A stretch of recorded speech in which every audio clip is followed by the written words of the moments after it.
രേണുസുതി ഫ്ലവർ അല്ലടാ, ഫയർ ഉണ്ടാ, താഴില്ലടാ എന്നൊക്കെ പറഞ്ഞ് ബിഗ് ബോസിലേക്ക് കാലെടുത്ത് വെച്ച രേണുസുതിക്ക് എന്തു പറ്റി?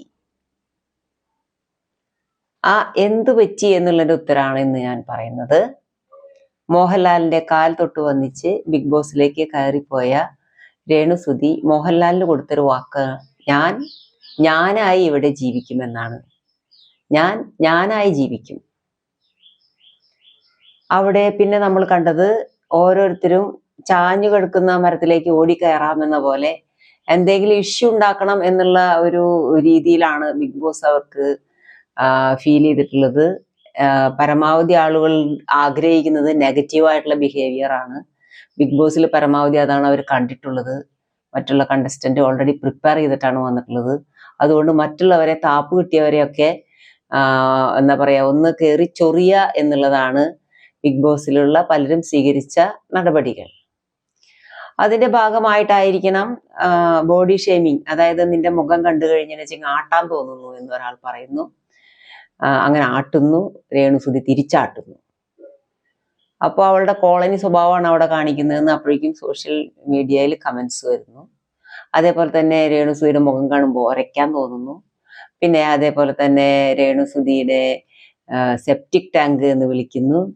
അതേ തുടർന്നുള്ള സംഭവങ്ങൾ, അങ്ങനെ പല രീതിയിലും രേണുസുതിയെ അറ്റാക്ക് ചെയ്യാനാണ് കുറെ പേര് ശ്രമിച്ചത്. കാരണം രേണുസുതി ഒരു സോഷ്യൽ മീഡിയയിൽ വൈറലായിട്ട് നിൽക്കുന്ന ഒരാളായതുകൊണ്ട് അവളെ നെഗറ്റീവായിട്ട് കുറെ പേര് പറഞ്ഞുകൊണ്ടിരിക്കുന്നത് കൊണ്ടും അവളെ നെഗറ്റീവായിട്ട് പറഞ്ഞു കഴിഞ്ഞാൽ കുറച്ചും കൂടി ഈ പറയുന്ന ആളുകൾക്ക് ധൈര്യമുണ്ടെന്നും ഒക്കെയുള്ള ഒരു തെറ്റായ ധാരണ ഉണ്ടായിരുന്നുകൊണ്ടാണ് അങ്ങനെ രേണുസുതിനെ അറ്റാക്ക് ചെയ്യാനായിട്ട് അവർ ശ്രമിച്ചത്. പക്ഷേ രേണുസുതിയുടെ ആ ഒരു കണ്ടീഷൻ അറിയാവുന്ന മോഹൻലാൽ അത് കറക്റ്റ് ചെയ്ത് രേണുസുതിയെ സപ്പോർട്ട് ചെയ്യാണ് ചെയ്തത്. പിന്നത്തെ ശനിയാഴ്ച വന്നപ്പോൾ രേണുസുതിയെ സപ്പോർട്ട് ചെയ്ത് സംസാരിക്കുകയാണ് ചെയ്തത്. അങ്ങനെ രേണുസുതിക്ക് പിന്നെയും പിടിച്ചു നിൽക്കാനായിട്ടുള്ള ഒരു ബലം കിട്ടി. കാരണം രേണുസുതി വിഡ്രോ ചെയ്യാണ് എന്നുള്ളൊരു അവസ്ഥയിലേക്ക് വന്നിരുന്നു. എന്താ പറയാ, മധുരിച്ചിട്ട് എന്താ പറയാ, കച്ചിട്ടിട്ട് ഇറക്കാനും വയ്യ, മധുരിച്ചിട്ട് തുപ്പാനും വയ്യ എന്ന് പറഞ്ഞുള്ള ഒരു സ്ഥിതിയാണ് ബിഗ് ബോസ് എന്നുള്ളത് രേണുസുതിയെ സംബന്ധിച്ചിടത്തോളം. അപ്പോ മോഹൻലാൽ വിശ്വസിച്ച് വിളിച്ചതാണ്. അപ്പൊ തനിക്ക് പറ്റുന്ന രീതിയിൽ അവിടെ ജീവിച്ചു കാണിക്കല്ലേ വേണ്ടോ എന്നുള്ളതാണ് രേണുസുതി വിചാരിച്ചത്. അങ്ങനെ രേണുസുതിയുടെ ജീവിത രീതി അവിടെ രേണുസുതി കാണിച്ചു. പക്ഷെ അത് പലർക്കും ഇഷ്ടപ്പെടുന്നില്ല, ആ രീതി ഇഷ്ടപ്പെടുന്നില്ല. ഡ്രസ്സുകൾ കിട്ടിയിട്ടില്ല, ഡ്രസ്സുകൾ മാറുന്നില്ല, ഒരു സാധാരണ ഒരു പെൺകുട്ടി.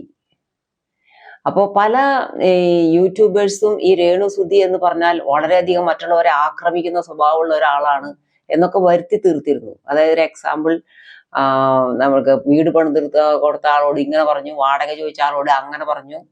അങ്ങനെ രേണുസുതി മറ്റുള്ളവരെ ആക്രമിക്കുകയും നന്ദിയില്ലാത്തവളും ആണെന്ന് ചിത്രീകരിച്ചിരുന്നു. ആ ചിത്രീകരിച്ച ഒരാളല്ല രേണുസുതി എന്ന് തെളിയിക്കുകയാണ് ഉണ്ടായത്. തന്നെ ആക്രമിക്കുന്നവരെ തിരിച്ചാക്രമിക്കാൻ രേണുസുതി ശ്രദ്ധിച്ചിട്ടുണ്ട്. പക്ഷേ വെറുതെ ഇരിക്കുന്ന ആളുകളെ ചൊറിയാൻ പോവുകയോ തനിക്ക് ഉപകാരം ചെയ്തു തരുന്ന ആളുകളോട് നന്ദികേട് കാണിക്കുകയോ ചെയ്യുന്നത് തന്റെ സ്വഭാവമല്ല എന്ന് ബിഗ് ബോസിലൂടെ രേണുസുതി തെളിയിച്ചുകൊണ്ടിരിക്കുകയാണ്.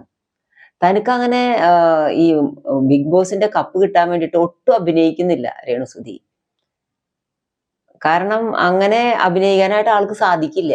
മറ്റുള്ളവരെ ചൊറിയാൻ പോവാനോ മറ്റുള്ളവരെ വെച്ച് ഒരു മോശം ഗെയിം കളിക്കാൻ രേണുസുതിക്ക് ആവില്ല എന്നുള്ളതാണ് അതിന്റെ ഒരു സത്യം. രേണുസുതി പഠിപ്പിന്റെ കാര്യം, സ്വന്തം ജീവചരിത്രം, ഈ കാര്യങ്ങളൊക്കെ തുറന്നു പറയുന്നുണ്ട്. അതിലൂടെ നമുക്ക് മനസ്സിലാക്കാൻ സാധിക്കുന്നത് രേണുസുതി ഒരു നഴ്സിങ്ങിന് പഠിച്ചിട്ട് അവിടെ പോയിട്ടുള്ള സർട്ടിഫിക്കറ്റ് കിട്ടിയിട്ടില്ല. അപ്പൊ അതിൽ നിന്ന് ഞാൻ മനസ്സിലാക്കുന്നത് അവിടെയും കടമുണ്ടെന്നുള്ളതാണ്.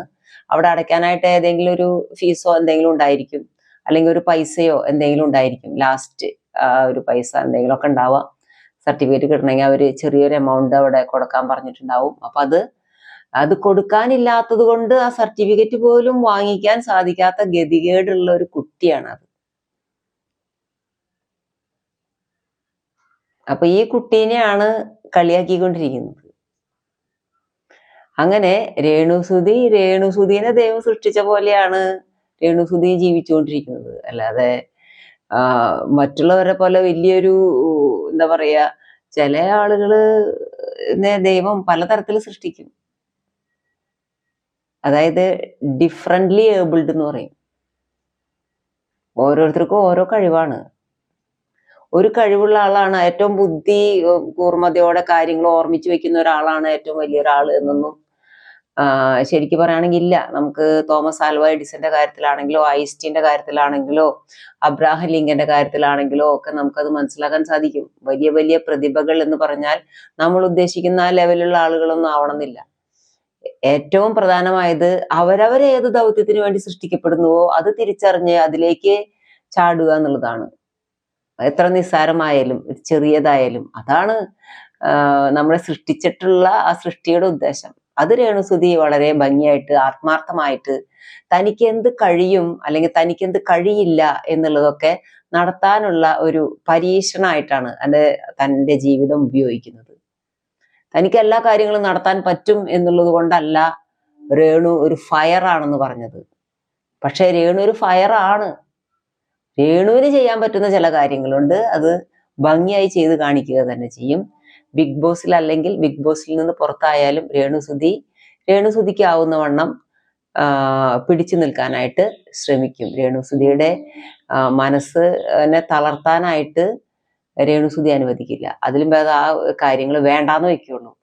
മനസ്സിനെ തളർത്താനോ അഭിമാനം വിട്ടു കളിക്കാനോ ഒന്നും രേണുസുതിക്ക് ആവില്ല. അതാണല്ലോ ഒരു മനുഷ്യൻ എന്നുള്ള നിലയിൽ ഒരു മനുഷ്യനാകുന്നത്. രേണുസുതിയാകുന്നത്. ഞാനായാൽ മതി എന്ന് പറയുന്നത് രേണുസുതിയാണ്. ഓക്കേ.